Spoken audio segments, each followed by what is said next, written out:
After all, why should we not go out?" said Stepan Arkadyevitch, evidently growing tired of this discussion. "You see we are not going to sleep.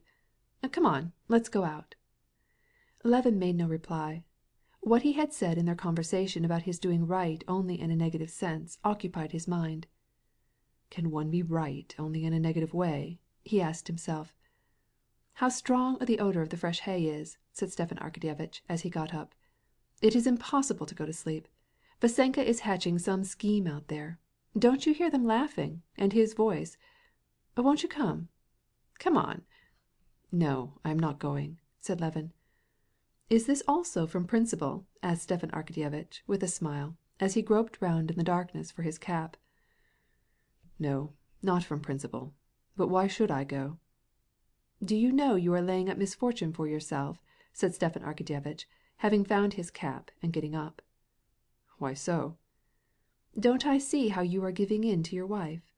I heard how much importance you attached to the question whether she approved of your going off for a couple of days' hunting. That is very well as an idol, but it doesn't work for a whole lifetime. A man ought to be independent. He has his own masculine interests. A man must be manly," said Oblonsky, opening the door. "What does that mean? Going and flirting with the farm girls?" asked Levin. "Why not go, if there's fun in it? Ce n'est pas la conséquence. My wife would not be any the worse off for it, and it affords me amusement. The main thing is the sanctity of the home. There should not be any trouble at home. But there is no need of a man's tying his hands." "Perhaps not," said Levin dryly, and he turned over on his side.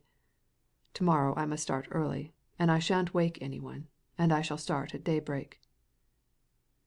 "Messieurs, venez vite," called Vasenka, returning. "Charmante! I have discovered her, charmante, a perfect Gretchen, and she and I have already scraped acquaintances. Truly she is mighty pretty," he cried, with such an expression of satisfaction that anyone would think that she had been made for his especial benefit, and that he was satisfied with the work of the one who had prepared her for him. Levin pretended to be asleep, but Oblonsky, putting on his slippers and lighting a cigar, left the barn, and soon their voices died away. It was long before Levin could go to sleep. He heard his horses munching their hay, then the muzhik setting out with his eldest son to watch the animals in the pasture, then the soldier going to bed on the other side of the loft with his nephew, the youngest son of their host. He heard the little boy in a low voice telling his uncle his impressions regarding the dogs, which to him seemed terrible and monstrous beasts. Then the boy asking what those dogs caught, and the soldier in a hoarse and sleepy voice telling him that the next day the huntsmen would go into the swamp and would fire off their guns. And then, the boy still continuing to ply him with questions, the soldier hushed him, saying, "Go to sleep, Vaska, go to sleep, and you will see." And soon the man began to snore, and all became quiet. All that was heard was the neighing of the horses and the cries of the woodcock. "Why is this simply revolting?" he asked himself. "Well, what is to be done? It is not my fault."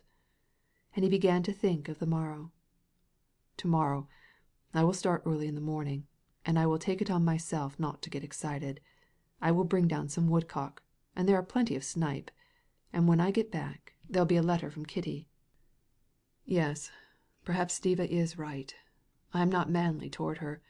I'm too much under my wife's thumb. But what is to be done about it? This also is revolting." Through his dream he heard Veslovsky and Stepan Arkadyevitch gaily talking and laughing. For an instant he opened his eyes. The moon had risen, and through the open doors he saw them standing there in the bright moonlight and talking. Stepan Arkadyevitch was saying something about the freshness of a young girl, comparing her to a walnut just out of its shell, and Veslovsky, laughing his contagious laugh, made some reply, evidently repeating the words spoken by some muzhik, "You'd better be going home." Levin spoke through his dream. "Gentlemen, tomorrow at daybreak." Chapter 12.